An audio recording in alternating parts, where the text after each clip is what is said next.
Je donne la parole à l'Algérie. Merci beaucoup, Madame la Présidente. Je remercie le sous-secrétaire général Miroslav Jenka de son exposé. J'ai également écouté attentivement l'exposé de M. Steve Sweeney.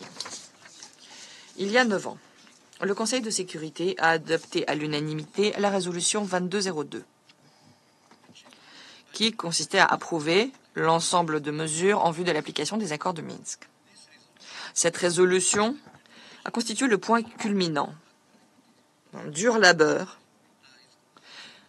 qui donnait la priorité, avant tout, à la diplomatie préventive. Ce texte devait devenir un jalon historique et le parfait exemple des vertus de la négociation et du dialogue.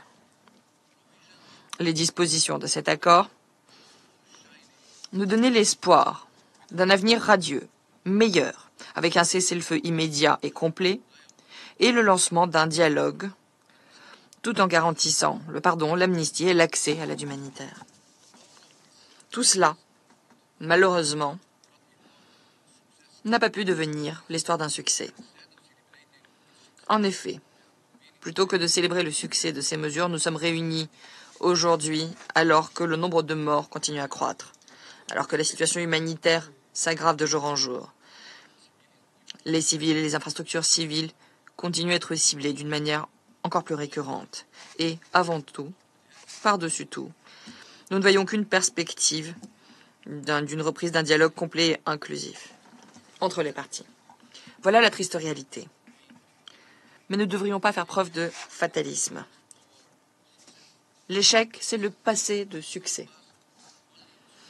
Les enseignements du passé ne sont utiles que s'ils rendent notre avenir radieux, notre présent radieux, notre avenir encore plus radieux.